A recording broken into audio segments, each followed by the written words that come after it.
Рекламная информационная программа «Новости банков Оренбурга». У микрофона вновь Елена Костылева. Здравствуйте. Программа представляет интернет-портал банкиоренбурга.ру, сайт для тех, кто стремится быть в курсе последних событий в финансовой сфере. Центробанк России установил официальный курс доллара США на сегодняшний день в размере 65 рублей 3 копеек. Понижение по сравнению с предыдущим значением составило 70 копеек. Официальный курс евро установлен в размере 72 рублей 49 копеек. Понижение составило 1 рубль 29 копеек.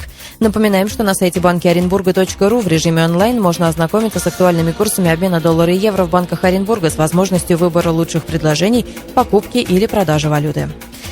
Ника Банк для представителей малого и среднего бизнеса предоставляет возможность получить кредит на особых условиях. Также индивидуальным предпринимателям и юридическим лицам доступны основные расчетно-кассовые услуги, депозиты, зарплатные проекты и банковские гарантии. Подробности уточняйте у специалистов в офисах Ника Банка.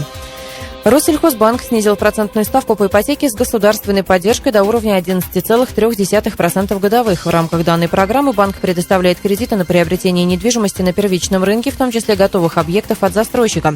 А для покупки жилья в Москве, Московской области и Санкт-Петербурге максимальная сумма займа составляет 8 миллионов рублей. В других регионах – 3 миллиона рублей.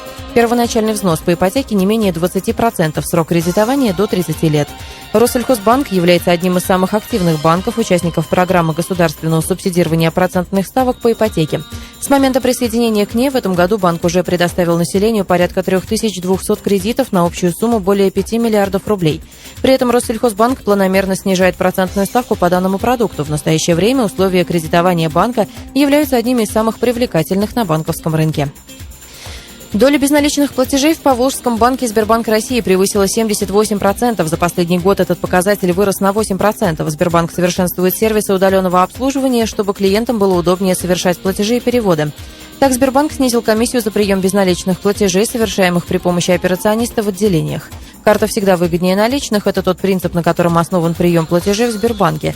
Безналичные платежи не только удобнее и быстрее, но и дешевле. Так, комиссия при оплате картой в устройствах самообслуживания или при помощи удаленных каналов почти в 2 раза ниже, чем при оплате наличными. А теперь сэкономить смогут и клиенты, предпочитающие оплачивать счета в окошках. Сбербанк снизил комиссию на 0,5% пункт, отметил директор управления платежей и переводов Сбербанка Игорь Мамонтов.